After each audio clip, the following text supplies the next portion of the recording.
Daryl, what a way to start the year then. Away from home, pick up 3 points and a clean sheet.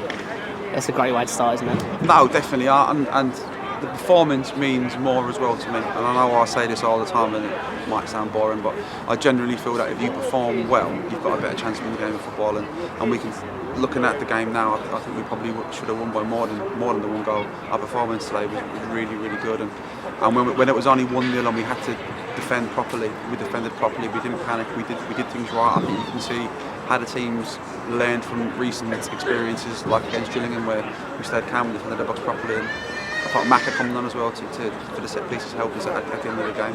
But overall, I'm really pleased with the performance. Fans online were saying this is one of the best performances from your team all season. What did you make of it, and do you agree with that? I think it was a very, very good performance. I can't think of every performance right now off the top of my head, but I think the amount of clear-cut chances we created today was obvious. That we had a lot of 1v1s and a lot of good football, I thought, as well, and on what is not an easy surface to play against. And we know that Maidstone have picked up more points at home than they have away in it, and we know they're fighting for their lives where they are as well. And we've only played them recently as well, so it makes it all a little bit harder. But I thought our performance today was very good, very, very good. It felt like one of those days, didn't it, when it was just a 0-0. We had all the chances, but couldn't quite penetrate the Maidstone defence. We stayed patient and composed, didn't we? And I think that shows a real sign of progression in the last few months. I think so, yeah. I think you know as well as I do, we've had people that injured and we've got people back, and we're having a more settled team now, and that obviously helps. It helps when you're not changing your team every week because of injury or suspension. We're now changing one player or maybe two players because of performance rather than because of anything that's out of our control. So that helps, and the team's confident, and we're enjoying our football at the moment, and we know we've got a long way to go, many big games to come, and we look forward to the next one against Rugby. I know you don't like talking about officials, but what did you make of the two big decisions in the first half? I want to start by saying that I think he's a good referee. Every time we've had him, I've always thought he's good, and I'd be surprised if he's not a football league referee in the next year or so, because I do think he's a very good referee. So I want to say that first and foremost.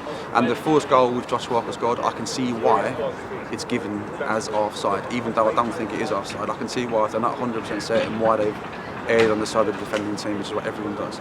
But to not give the penalty is incredible.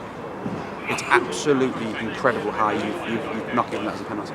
There is no way that you can tell me that Junior played for it. However, if Junior stays on his feet, he's past the defender. There's nobody coming after Junior. Junior's got a clear shot of goal. There's no way Junior needs to go down. There's no reason why Junior would go down. And if you think he has gone down, book him for diving then, because it's a penalty to us, or it's a yellow card and a free kick to Maidstone. I think you got that really, really wrong. But we all make mistakes.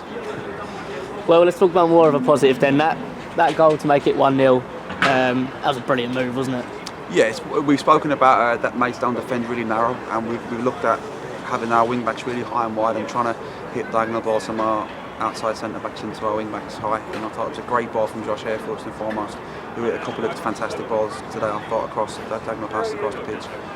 Westy's done well, 1v1 like he always does, and Josh Walker's movement is something that probably goes a little bit unnoticed. It's what he's great at for me, is that in the box he's always moving, he's never standing still, and he gets across that centre back really well, and it's a fantastic header.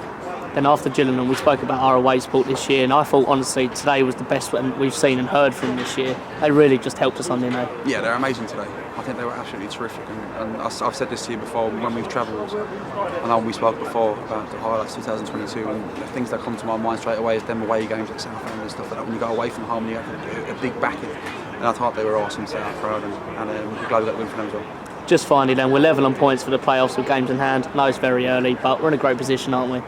Yeah, we're in a good position, that's all it is, and we have to just get ready for the next game. There's going to be ups and downs in this as well, and we have to just stay focused and keep doing what we're doing and keep growing and keep getting better.